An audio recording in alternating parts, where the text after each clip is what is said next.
Saya putra pertama. Baru ini. Baru kali ini perdana. Iya, putra dari Kayu Aro yang memang kelahiran Kayu Aro itu berhasil mendobrak yang katanya orang ini nggak mungkin anak Kayu Aro bisa ke situ. Kita bukan berarti menyalahkan ini. Kita bukan menyalahkan. Tetangga sebelah dia terus berbenah, ya kan? Maaf ngomong dia kalau ibaratnya pakai andel-andel pol nih, gaspol. Kita agak gas tanggung-tanggung sepertinya seperti gantung itu. kopleng ya.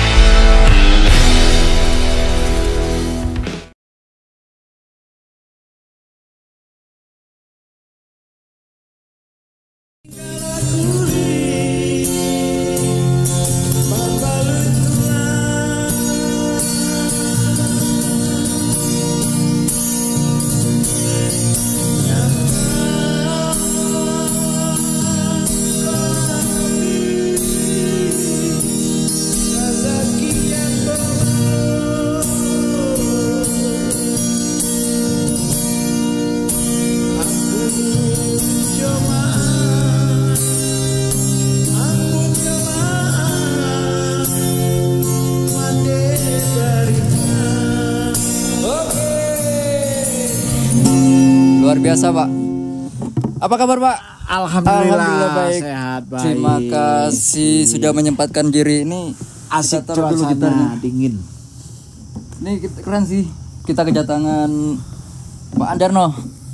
Thank you, Pak, sudah mampir di podcast kami tentunya. Ini yang perdana loh. Perdana. Alhamdulillah, satu kebanggaan. Satu kebanggaan. Iya, satu kebanggaan. Satu kebanggaan buat kita semua. Oke.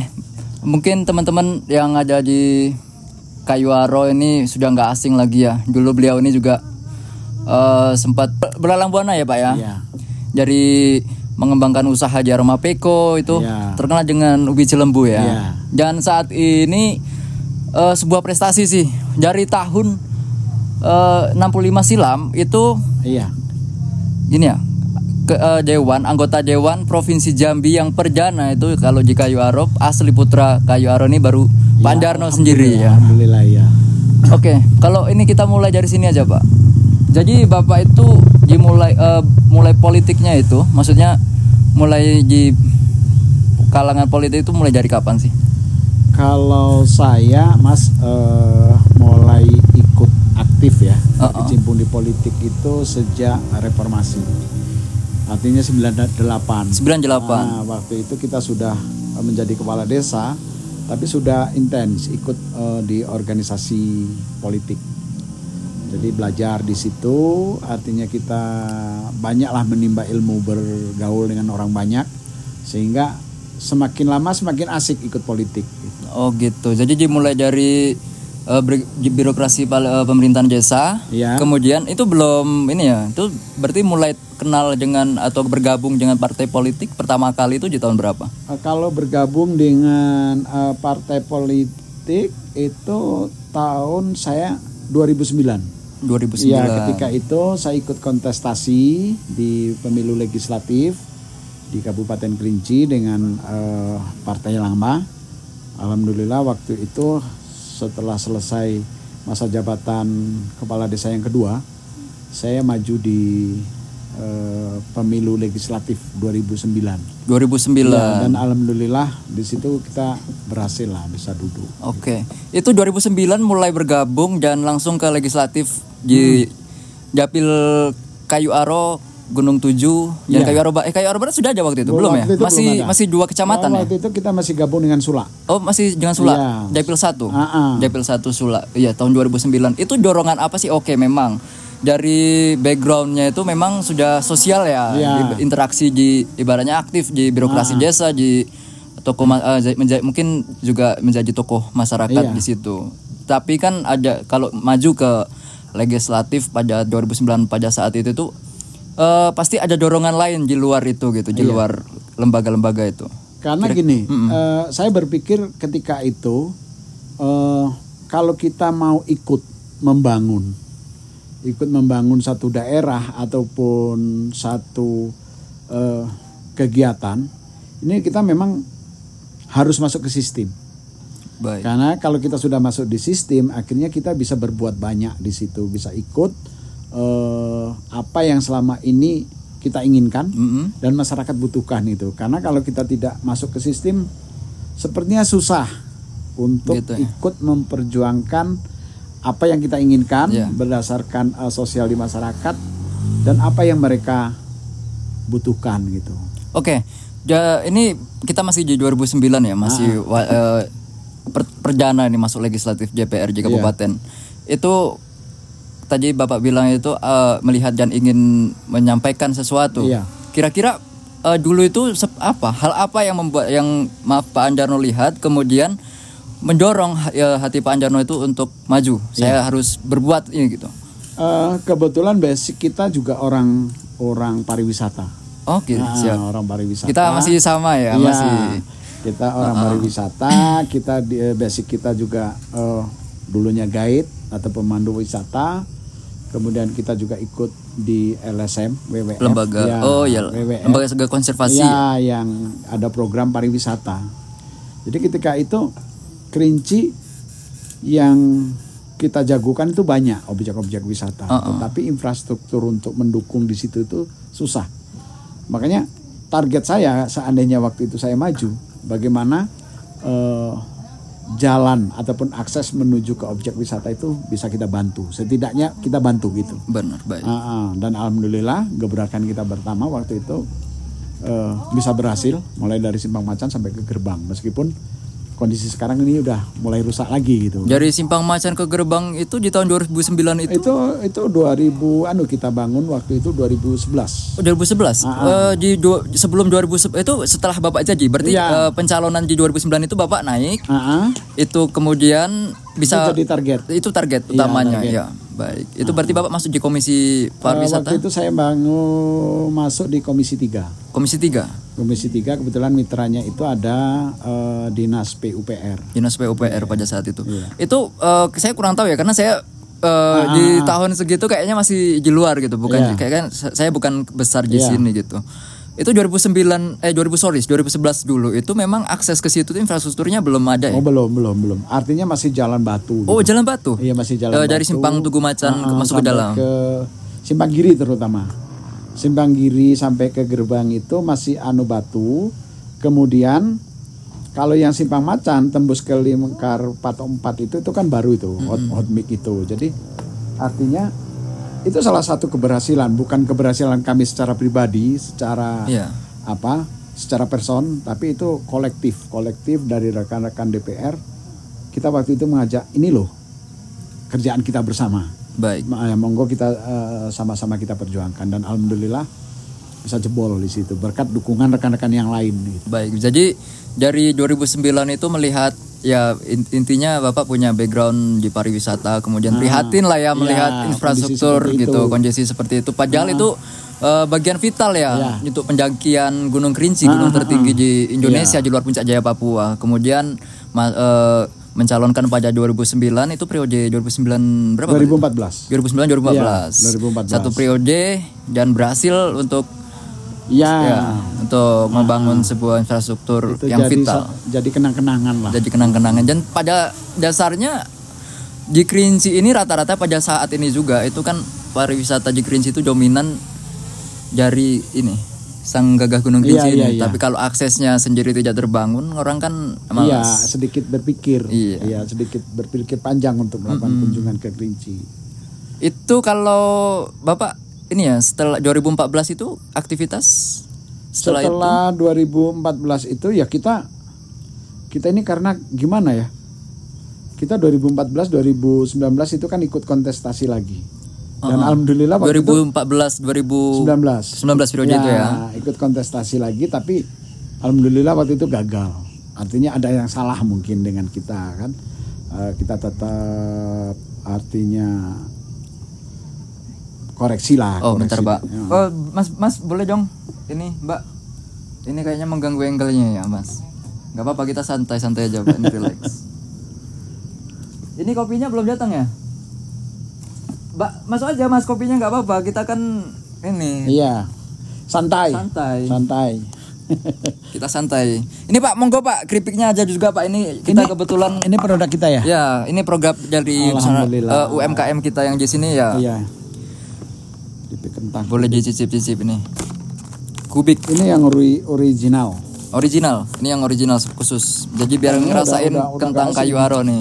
Udah viral. Boleh masuk, silakan kopinya. Ini juga ada kopi. Ini kopi apa Mas? Kopi kerinci Pak. Ya, Arabica Robusta. Ya, Arabica. Arabica kerinci.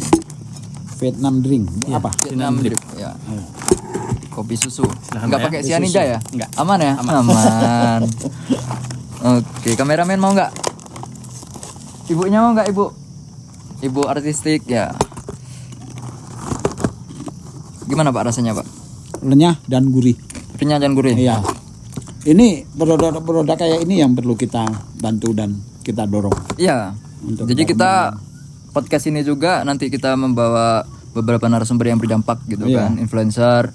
Itu tujuannya sebenarnya ya untuk menjongkrak UMKM kita gitu. Dan pada hari ini juga ternyata kita kedatangan orang yang satu frekuensi ya. Itu Pak Anjarno ini kebetulan memang beliau sebelum terjun ke politik sudah ya memang orang pariwisata gitu. Jadi gampang lah ini kita ngulik-nguliknya. Monggo Pak kopinya Pak. Kita senang di dunia itu. Itu awalnya kok bisa kepikiran nih ubi lembu di Aroma Peko ya Pak Jasa? Itu tahun berapa itu Pak? Itu sebenarnya dari kebetulan saja sih. Dari kebetulan, artinya kebetulan begini. Kita nggak ada kerja waktu itu. Kita nggak ada kerja. Jadi untuk nambah hasil penghasilan itu, kita kan memang kalau orang pariwisata ini secara otomatis kebanyakan itu hobi kuliner, iya kan? Benar. Itu nomor satu. Iya, karena pariwisata tidak bisa dipisahkan dengan dunia kuliner. Makanya dari situ itu ada makanan unik yang istilahnya organik, yang sangat viral di Jawa Barat itu ubi lembu. Gitu. Ubi lembu. Jadi kita penasaran, coba cari informasi gimana caranya kita bisa dapat bahan mentahnya dulu. Kemudian kita belajar proses pembakarannya dan memang sangat menarik sih. Menariknya kan gini Pak. Saya di 2018 ke bawah itu saya perhatikan 2019-2018 itu lah. Aroma Peko itu kan ibaratnya apalagi dengan isu miring gitu ya. Ada yang pernah dengar gak isu miring Aroma Peko? Pernah ya? Gak yang dengar ya? Ya itu isu miring aja gak kedenger nih sama orang-orang ini, apalagi isu yang benar-benar gitu kan. Di tempat-tempat yang ndak gitu. Iya gitu. Jadi Aroma Peko ini kan sudah dicap yang seperti ini, kemudian ya maaf sorry nih ya Pemda yang lain-lain, itu memang benar nih, kita ini pelaku loh, kita barunya punya komunitas juga. Itu waktu itu ya memang sesunyi itu tempat itu. Sekarang gara-gara ubi lembu Pak Kumis waktu itu istri saya sangat suka itu. Dulu hampir per minggu aja ke sana kan.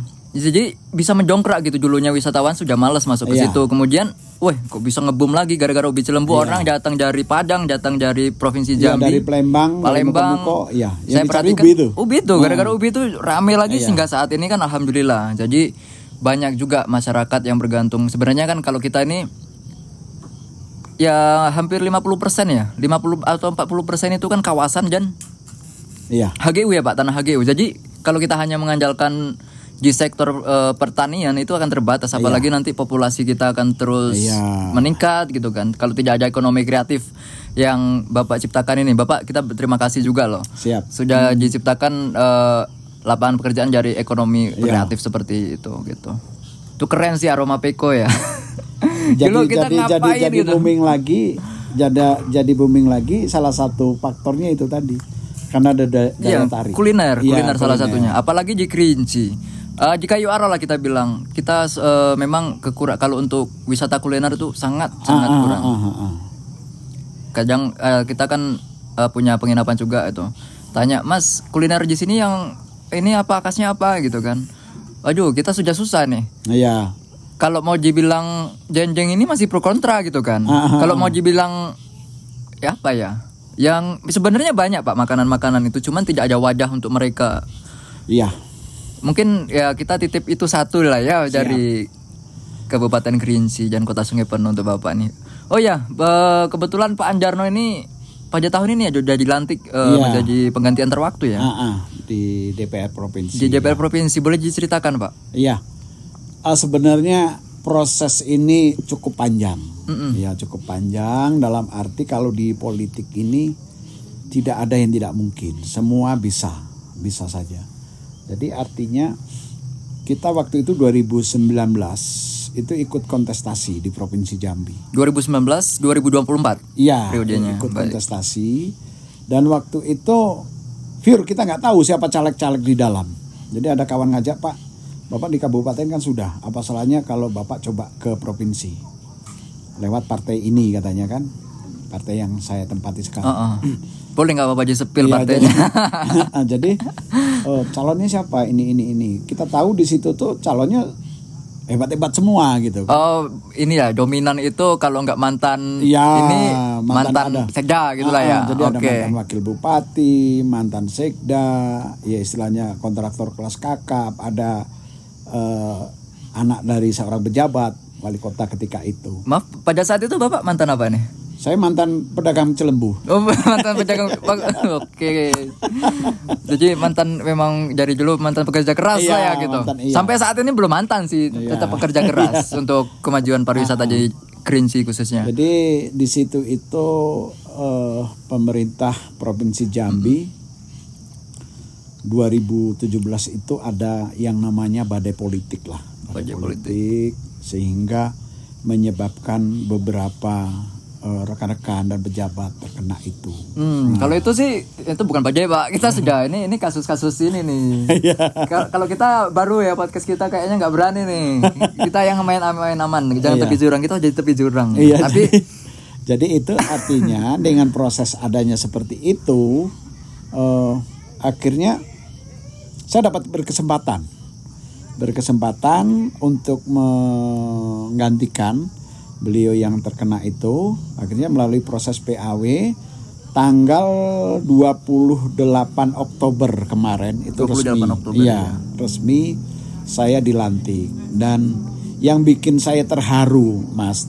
Jadi habis dilantik itu banyak yang bikin saya nangis gitu. Karena saya orangnya itu sedikit melo. Nangisnya itu saya putra kelahiran Kayaro, asli di Desa Kersituwo, RT 5 Desa Kersituwo, yang dilantik pertama dari putra Kayaro di provinsi. Untuk Provinsi Jambi. Iya, untuk mewakili Provinsi Jambi. Iya, itu pertama, memang benar itu Pak ya? Benar.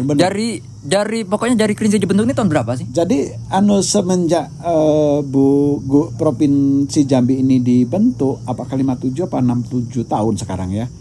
Jadi setelah Provinsi Jambi ini dibentuk, baru kali ini perdana. Putra dari Kayaro yang memang kelahiran Kayaro itu berhasil mendobrak yang katanya orang ini nggak mungkin anak Kayaro bisa ke situ. Kita buktikan. Ya, tapi lagi-lagi ada campur tangan Tuhan di situ. Siap. Itu sudah takdir dan mungkin ya doa kita semua ini. Kita boleh curhat sedikit ya, boleh. Doa kita semua pelaku khususnya sektor pariwisata ya. Kita ini memang kekurangan beberapa putra bangsa yang mewakili di gedung-gedung DPR. Salah satunya kita punya potensi loh Pak. Kita punya potensi alam yang luar biasa lah Kerinci ini. Tapi kok tidak ada gebrakan? Mungkin karena tidak ada putra daerah. Semoga setelah ini kita bisa menyaingi daerah-daerah di luar ya kan. Dan secara kebetulan lagi ini rekan-rekan semua, begitu saya dilantik, saya langsung diposisikan di Komisi 4. Jadi Komisi 4 itu salah satu bidang yang kami tangani itu ada pariwisata, ada sosial dan budaya, ada pariwisata, ada pemuda dan olahraga, serta pendidikan dan kesehatan. Jadi ini kayaknya dunia kami banget gitu. Iya, benar. Saya cocok masuk di Komisi 4 ini. Maka dengan adanya kita di dalam, kita bisa berkolaborasi dengan rekan-rekan yang lain.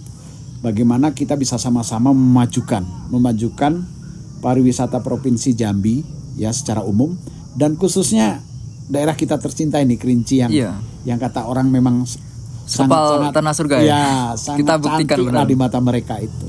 Makanya kita ingin mendorong ini kerjasama dengan pemerintah daerah dan pemerintah Provinsi Jambi, Mas. Baik. Mungkin ini salah satu anugerah juga, bukan untuk Bapak dan keluarga juga ya. Iya. Ini anugerah juga untuk kita pelaku ekonomi kreatif UMKM yang bergantung pada pariwisata lah, pada kunjungan, angka kunjungan gitu. Jadi ada putra daerah yang semoga nanti kedepannya bisa memprioritaskan. Amin. Karena di tengah ini Pak, di tahun 2020 setelah pandemi lah ya, itu Sumatera Barat gila-gilaan ya Pak. Iya. Dia seolah-olah membikin, ya ini kita bukan mau menjelek-jelekan sebelah, nggak. Sebenarnya kita harus mencontoh ya. Iya. Ini kita tengok dari sebelah nih. Dulu kan paling besar angka angka wisatawan yang masuk ke Kerinci itu paling besar itu dari Sumatera Barat. Iya. Karena akses terdekatnya itu kan Sumatera Barat, 6 jam. Airport itu 6 jam ya dari sini ya. 6 jam. Ya tapi ya Sumatera Barat mungkin ingin maksimalkan juga daerahnya, dan itu berhasil gitu. Jadi pengunjung yang mau ke Kerinci sekarang itu sudah berhenti. Mentoknya itu di Solok Selatan. Iya. Karena di situ memang Pemdanya support. Kemudian di Alan Panjang pun luar biasa sekarang. Tapi tentunya kalau Kerinci ingin mengimbanginya, tentu kita harus punya. Iya. Tahu. Jadi artinya seperti ini Mas. Maaf saya potong. Karena ketertarikan orang berwisata itu ke satu daerah. Ini pertama akses. Jadi kita tidak bisa terlalu mengandalkan, karena ini paling ujung nih, negeri kita ini paling ujung untuk di Provinsi Jambi, tidak bisa terlalu mengandalkan akses ataupun jalur lewat darat, ya kan? Benar Pak. Nah, makanya kita sudah berdiskusi dengan pemerintah daerah Kabupaten Kerinci dan Kota Sigi Penuh, bagaimana kita ini bisa berkolaborasi, dua pemerintah ini, dua kepala daerah ini menghidupkan kembali, mengaktifkan kembali bandara yang ada, kebanggaan masyarakat Kerinci, Depati Parbo. Ya, Depati Parbo itu bisa kita angkat kembali sehingga bisa memotong jarak tempuh. Ya, jarak tempuh itu.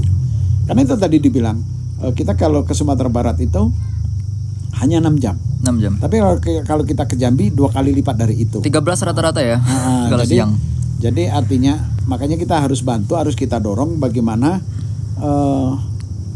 Bandara Depati Parbo ini bisa kita fungsikan kembali sehingga akses ini semuanya bisa kita permudah lah gitu. Ya, harapan kita sih ada satu, apalagi sekarang Bapak ini memang latar belakangnya ya kita juga tetap dukung gitu. Iya. Kita tetap dukung karena ini kan salah satu kuncinya. Karena Sumatera Barat sekarang ya kita kalau bergantung terus wisatawan datang dari pintu Sumatera Barat itu mungkin kita akan ya ketinggalan jauh Pak. Iya. Karena Sumatera Barat saat ini nih dia tuh membuat ya jalur pariwisatanya tuh seolah-olah jangan keluar di Sumatera Barat. Iya. Apalagi saya tengok tuh di Solok Selatan. Gimana tuh ya yang tembus jalan ke Alam Panjang. Alam Panjang tuh tembus ke pesisir selatan. Berarti kan memang dari Pemprov atau Pemdanya itu sudah ya luar biasa memikirkan jangan sampai wisatawan ini keluar gitu. Giring terus ke dalam, tapi kita kan belum sampai ke situ. Siap. Jadi semoga nanti Pak Anjarno duduk di Dapil 4 yang di provinsi nanti bisa ini kolektif ya kerjaan seperti itu ya. Iya, kolektif. Nanti teman-teman juga yang lain bisa. Iya, gitu. bisa kita dorong sama-sama. Iya, gitu. Harapan kita sih seperti itu, Pak. Iya. Oke, mungkin ini baru berapa bulan setelah dilantik ya? Belum ada 1 bulan kayaknya. Dan itu terbatas ya. Kira-kira bisa nggak? Bisa. Kira-kira. Jadi kalau kita itu ada semacam di DPR itu ada yang namanya pokok pikiran. Jadi pokir, pokir itu hak mutlak dari seorang anggota dewan gitu. Jadi tidak saya sendiri tapi anggota yang lain juga punya hak. Makanya kita ingin mengoptimalkan pokir ini bagaimana kita bisa menyentuh ke masyarakat yang memang misalnya seperti ini nih akses. Ini kan sangat memprihatinkan jalan kita dari Lindung Jaya. Iya, dari Lindung Jaya. Karena objek wisata. Jadi di situ itu di samping objek wisata yang kita apakan, pertanian juga akan tertolong. Karena dengan waktu yang pendek, ya mudah-mudahan kita bisa kolaborasi, bisa mengajak teman-teman yang lain untuk sama-sama. Karena di samping pokir kita juga punya ada kegiatan yang bisa kita bangun. Kita komunikasikan dengan anggota DPR yang lain untuk kita dorong ke pemerintah, ini loh kami masyarakat Kerinci, masyarakat Kayar butuhnya ini. Kan itu. Jadi kalau kita ngomong di pariwisata itu kan tidak cukup menikmati objek wisata saja. Benar. Ada wisata agrowisata, pertanian, ekowisata. Ada ekowisata, ada kuliner yang model-model UMKM ini. Karena dengan sendirinya kalau pariwisata ini hidup, berkembang, pelaku UMKM juga ikut berkembang. Makanya semuanya itu saling berhubungan. Kemudian nih ada satu pertanyaan nih. Ini agak bahaya sedikit, nggak apa-apa ya. Agak ekstrim ya. Agak ekstrim, tapi curang lagi. Iya. Oke, ini pertanyaannya ya singkat sih.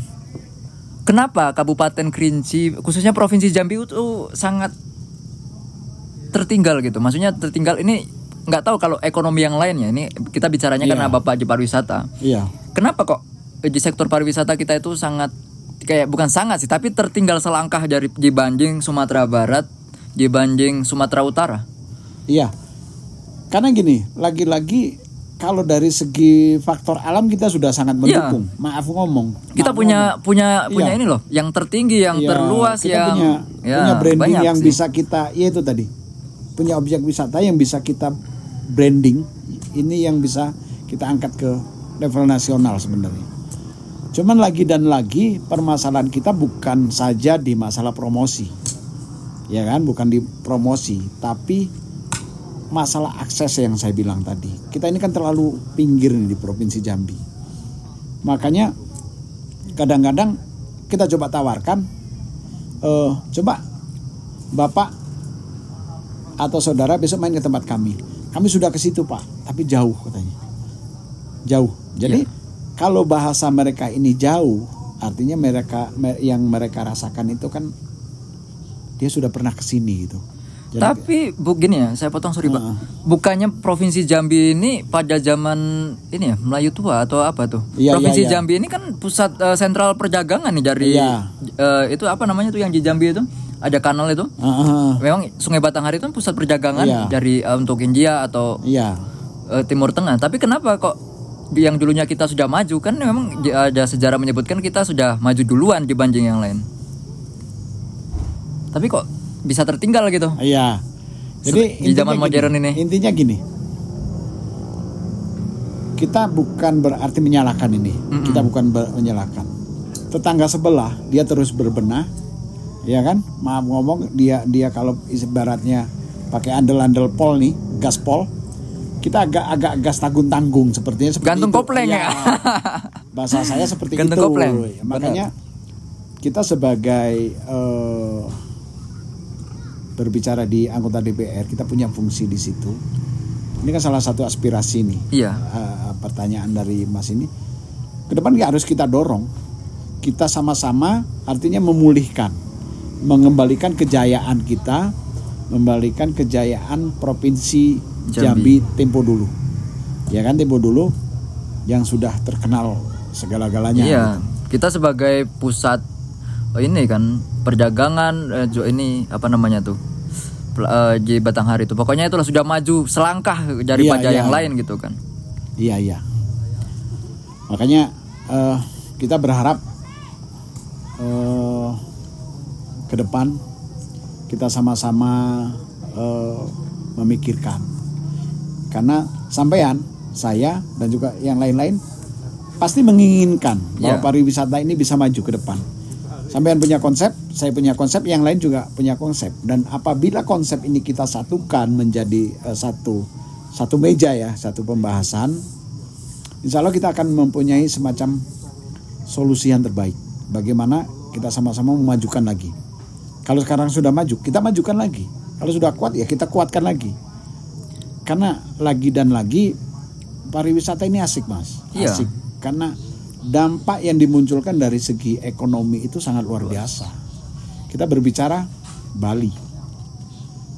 Nggak usah jauh-jauh Bali. Sumatera Barat. Nah, itu dampak perekonomian termasuk UMKM dan anak-anak muda di situ. Mereka sudah benar-benar memanfaatkan, sudah benar-benar menikmati hasil dari pariwisata itu sendiri. Nah, jadi apakah dia punya rental semacam ya entah sepeda motor, entah sepeda, dia sebagai pemandu menyediakan oleh-oleh, souvenir, karena souvenir itu tidak terlepas. Yang kami bilang tadi kalau dunia pariwisata itu harus ada kuliner pendukungnya, juga harus ada souvenir. Jangan sampai wisatawan yang datang ke tempat kita, mereka tanya, di mana ya saya beli souvenir ataupun makanan khas Kerinci. Jadi ini saya yakin dan percaya mereka sebagian sudah kenal sih, ada dodol misalnya kan, ada anyaman asli dari Sungai Tutung atau mana itu anyaman itu dan lain-lain. Cuman yang kita di sini nih, karena kalau menurut saya transit wisata terbesar itu Kayaro. Benar. Mereka semuanya kenal Kayaro. Jadi dari Kayaro ini baru mereka melakukan kunjungan wisata, tur wisata, misalnya ke tempat lain gitu, ke Air Panas, ke Danau Kerinci dan lain-lain. Makanya kita sebagai transit, daerah transit harus lebih siap daripada mereka gitu. Oke, sudah ini. Ya. Oh, Gunung Kerincinya boleh di mana Pak ya gunungnya? Oke. Apa ya? Puncak Indrapura. Ya. Itu gunung kami. Gunung kami. Kita semua ya. Itu ketinggiannya itu 3805. Besok kita bikin podcast ke sana, keren juga gak sih? Oke Pak, jadi gini. Ini nggak apa-apa ya Pak, kita lanjut dulu ya. Iya, siap. Ini masih banyak nih. Jadi sebenarnya kita nih di Kabupaten Kerinci itu pelaku wisata itu sudah menjamur. Iya. Apalagi homestay, ya penginapan ini sudah berbagai jenis, berbagai bentuk. Ada yang homestay, resort, lodge, kemudian cottage. Itu sudah mulai khawatir juga mereka nih, kayak penggiat wisata, tour guide itu semua sudah mulai khawatir. Khawatirnya kenapa? Lama-kelamaan ini, apalagi setelah pandemi. Bahkan kalau menurut saya nih, saya pelaku wisata sudah mulai dari 2019. Itu saya punya homestay waktu itu, perkampungan homestay juga. Menurut survei saya pribadi nih, wisatawan di Kerinci itu merosot 40% dibandingkan, lebih rame dibandingkan pandemi kemarin, tahun 2020-2021. Sebelum pandemi. Pas pandemi. Iya. Lebih ramai pandemi daripada saat ini. Itu yang kita khawatirkan. Kira-kira bagaimana sih solusi untuk ini? Untuk menghilangkan rasa khawatir, kemudian tamu dan wisatawan ramai gitu. Iya. Tentunya dengan kita kembali tadi itu supaya wisatawan ini mau balik lagi ke Kabupaten Kerinci dan mereka semakin tertarik. Orang yang belum pernah datang ke Kerinci semakin tertarik. Kalau menurut saya pertama itu tadi akses jarak tempuh untuk sampai ke tempat kita, untuk kita permudah ataupun kita perbanyak, dalam arti tidak saja darat tapi bisa lewat udara, itu satu. Yang kedua penanganan secara profesional. Secara profesional itu artinya gimana? Jadi kalau memang objek wisata ini layak dengan harga tiket segitu, maaf ngomong dengan nilai nominal segitu, ya kita jual segitu. Tapi kalau memang tidak layak, ya jangan dipaksakan. Karena apa? Ujung-ujungnya mereka kecewa. Kita di dalam nggak ada kok. Kita tengok. Berarti itu salah satu faktor juga. Satu faktor juga untuk wisatawan yang datang ke Kerinci itu satu kali ya. Iya. Kalau saya lihat sih nggak berkelanjutan. Ada beberapa destinasi kayak Rawabento, kemudian Bukit Cinta, kemudian itu masih berkelanjutan mereka. Gunung Kerinci berkelanjutan, tapi itu kan minat khusus. Kita kan yang kita harapkan itu ya umum gitu, semuanya masuk gitu. Makanya di situ itu satu. Yang kedua, kita juga pengelola pariwisata, artinya pemilik teman-teman wisata seperti itu, yang baik itu pemerintah ataupun perorangan, ini juga harus pintar baca pasar gitu. Pasar dalam arti kalau bulan ini kita bagusnya bikin event apa ya gitu. Nah itu tuh event. Jadi dengan adanya event ini kita bisa menarik orang. Ya, bisa di situ ada festival loh, tari ranggo.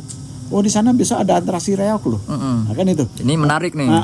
Jadi di sana besok ada lomba kuliner loh. Nah, seperti itu. Jadi konsep-konsep yang seperti ini memang harus kita terapkan ini. Kita bukan, maaf ngomong dalam tanda kutip, kita bukan mengajari, tapi ini sekedar masukan. Konsep ini saya yakin bisa. Oke, kita potong sebentar nih. Ini bicara ngomongin event, apalagi kita sangkutkan dengan kabupaten. Iya. Boleh ya Pak izin? Siap. Jadi sudah beberapa kali event. Ini yang keberapa ya? Festival Danau Kerinci ini menarik nih. Keberapa ya? Keberapa Festival Danau Kerinci aja yang tahu nggak? Saya pun lupa nih. Iya, nanti buka DA nih. Iya, nanti nggak tahu lah ya. Iya. Itu sampai lupa. Nanti kita salah sebut ya. Salah sebut ya. Iya, nanti salah sebut. Itu kenapa kok?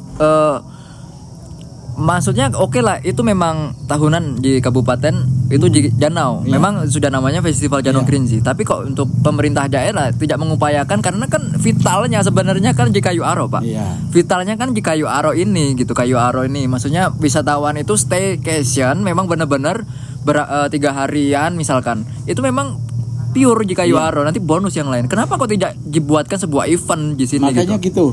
Sekarang sudah 2 tahun atau 3 tahun ini bukan Festival Danau Kerinci lagi, tapi dibikin Festival Kerinci. Artinya ini skopnya itu lebih luas gitu. Kemarin waktu kami menghadiri penutupan festival, kebetulan kita ada undangan resmi dari pemerintah daerah, dari Provinsi Jambi. Kita ada bincang-bincang dengan teman-teman pariwisata. Coba kita ke depan gimana kalau konsep ini kita rubah. Pusatnya tetap di Danau Kerinci, di dermaga ini. Benar. Tapi event-event lain itu kita sebar di kecamatan. Nanti grand final ataupun pas 10 besar atau apa kita pusatkan di situ. Ini secara otomatis menarik orang ingin berkunjung ke acara ini. Jadi salah satu contoh festival lagu nih, lagu dangdut misalnya, atau lagu Kerinci. Oh, nah. Itu kemarin kayaknya swasta ya? Nah itu swasta. Dharma Peko itu kan beliau. Mohon maaf, ini beliau. Itu tidak termasuk, Pak, maksud saya. Jadi itu gini, saya tahu, itu Bapak yang menyelenggarakan. Maksud saya gini, kita gini, misalnya nih ada lagu daerah nih, kita pusatkan misalnya untuk audisinya, untuk seleksi, misalnya kita bikin di Aroma Peko, atau di air terjun, atau di objek-objek wisata lainnya. Ya kan? Yeah. Sudah masuk 10 besar, ini baru mereka ini kita tarik ke dermaga. Di situ kita pusatkan. Terus ada tari asik nih, ada lomba tari apa gitu kan, tari budaya Kerinci yang sifatnya bisa dilombakan. Audisi tetap di kecamatan masing-masing, misalnya di Air Panas, di kecamatan mana gitu kan. Nanti setelah 10 besar, mereka kita tarik lagi ke situ. Secara otomatis gini loh Mas. Secara logika, anak sampean ikut lomba, ikut lolos di final. Nggak mungkin dong kalau Mas nggak ngikuti anak ini ke Danau Kerinci. Benar, estafet. Nah, itu dari cara titik A ke titik B ya. Ini kalau konsep saya untuk masuk, menarik orang hadir ke situ. Jadi ada semacam nggak monoton. Bukan acara seremonial. Ini sudah menjadi kalender nasional, Pak. Harus tetap kita laksanakan. Jadi Festival Kerinci. Ya kalau cuman mengikuti kalender dan event nasional, ya mungkin gitu-gitu tok gitu. Jadi pola ini yang ingin sama-sama kita dorong gitu. Memang banyak sih kayak event-event di Kayu Aro ini yang salah satunya di yang Aroma Peko yang Bapak sendiri penyelenggaranya. Kemudian ada festival apa namanya di Kayu Aro ini? Gunung Labu, Kayu Aro Culture gitu kan banyak. Tapi kan ya tetap perlu dorongan dari Pemda setempat gitu. Memang jangan setahun sekalinya itu, tapi ada loh, tolong gitu ya, tolong pemerintah setempat ini ya, mohon kerjasamanya. Kebetulan beliau putra daerah yang luar biasa, jadi mungkin yang harapan kita pelaku ini nanti Bapak di provinsi bisa siap dengan kabupaten bisa lebih lagi untuk lebih mesra harus dan menciptakan beberapa kalian turunan kalender event lah ya dari Festival Danau Kerinci, kemudian bukan Agustusan atau apalah di Kayu Aro ini. Kalau mungkin Kenjurisko itu sudah ada gitu lah ya. Tapi kalau di Kayu Aro ini kan kita belum sih, cuman itu aja, itu swasta ya. Maksudnya komunitas ya yang di Kayu Aro Culture itu ya. Mungkin Pemdanya tolong dong bikinin kalender event di kita di sini. Kita ambil contoh di Bukit Tinggi lah ya. Itu kalender eventnya itu padat gitu. Setiap 1 kali seminggu itu pasti ada pertunjukan. Karena yang dibutuhkan wisatawan itu bukan hanya memandang gunung dari balkon aja, Pak. Dia harus ada atraksi wisatanya, budayanya, kulinernya gitu. Jadi kalau kita mau menarik lagi wisatawan ya kayaknya itu sih solusinya selain infrastruktur ya. Kalau infrastruktur sih mungkin sih kalau ada yang kayak ini menurut pandangan saya nih Pak, kalau ada yang wow gitu di Kerinci itu seperti ini, kemudian atraksi kalender eventnya ini seperti ini, terus di tanggal sekian aja ini gitu, mungkin mereka tidak akan berpikir bagaimana datang ke Kerinci itu, kemudian aksesnya seperti apa, berapa jam waktunya, jarak tempuhnya. Kan tapi karena di situ tuh sudah ada hal yang memang membuat mereka itu harus ke situ gitu. Mungkin itu sih. Menurut Bapak bagaimana? Mungkin setuju juga. Saya setuju. Karena ya? Itu tadi konsep-konsep seperti ini artinya kan ini tidak gawe kita sendiri, tidak kerja sendiri, tapi banyak stakeholder yang bisa kita libatkan. Benar. Tetapi mereka punya konsep, kita punya konsep. Jadi seperti itu. Jadi kita padukan konsep ini. Saya yakin dan percaya ini bukan satu yang muluk-muluk kok, bukan sesuatu yang sulit. Konsep yang kami tawarkan lagi terkait masalah Festival Kerinci ini tadi. Konsep kami secara pribadi itu. Jadi kita tetap pusatkan di dermaga di Danau Kerinci karena ini namanya Festival Kerinci. Ya apa salahnya event-event lain itu kita adakan di kecamatan-kecamatan lain. Iya, benar yang Bapak bilang tadi, stafet gitulah. Iya. Oke, kayaknya maghrib ya. Boleh kita cut dulu kayaknya. Sebenarnya ingin lama-lama, cuman azan kita harus berhenti. Berhenti Pak. Kopi dulu Pak, monggo Pak. Oke, siap. Izin Pak, monggo ngopi dulu. Oke, cut semua.